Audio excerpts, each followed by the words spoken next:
वाली की योग्यता है तब भी मुझे नहीं मिलेगा, और मिलेगा फिर वहाँ बेईमानी से मिलेगा, हमारी अशांति होनी ही हो। और अगर मेरी योग्यता है, मैं ऐसी जगह जा रहा हूँ, सामने वाले की योग्यता नहीं है, मेरी बात समझ रहे हो, तो ऐसी जगह मांग मत करो। स्थिति परिस्थिति देखो, अपनी भी सामने वाले की भी। योग्यता से ज्यादा क्यों चाहिए?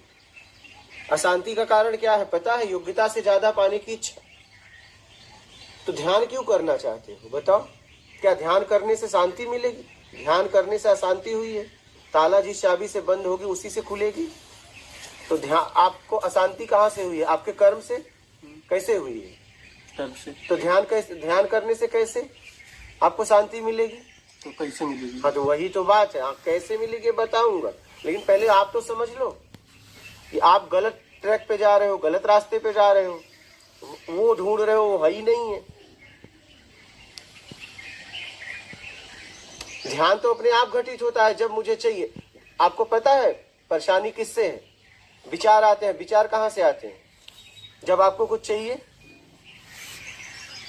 ठीक है, विचार ऐसे ही थोड़ी ना आते हैं। जितना आपके पास जानकारियां हैं, राग द्वेष जहाँ जाए वही विचार आते हैं। तो आपको चाहिए, तो ध्यान से ही तो तुम परेशान हो। किससे परेशान हो?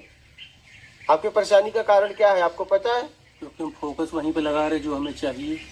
तो वहीं लगेगा, जरूरत में फोकस लगेगा, आप लगा नहीं सकते।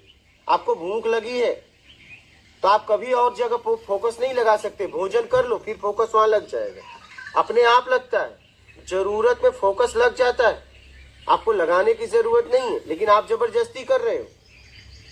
तो आप तो अगर देख पाओ तो देख पाओ कि ध्यान से ही तो परेशान हो। हमें ध्यान से ही तो मुक्ति चाहिए। हम अपने आप में होना चाहते हैं लेकिन हमारा ध्यान कहीं और चला जा रहा है। तो परेशानी का कारण क्या है आपके जीवन में बताओ? क्या? ध्यान का कहीं और जाना, अपने ऊपर ना रखना। तो ध्यान अपने ऊपर भी कहाँ मुझे रखना है? ध्यान रखने के लिए दो चाहिए, एक में ध्यान कहाँ है बताओ? एक जिसके ऊपर ध्यान किया जाएगा और क्या ध्यान करने वाला, दो होंगे तो ध्यान होगा, एक होंगे तो ध्यान कहाँ?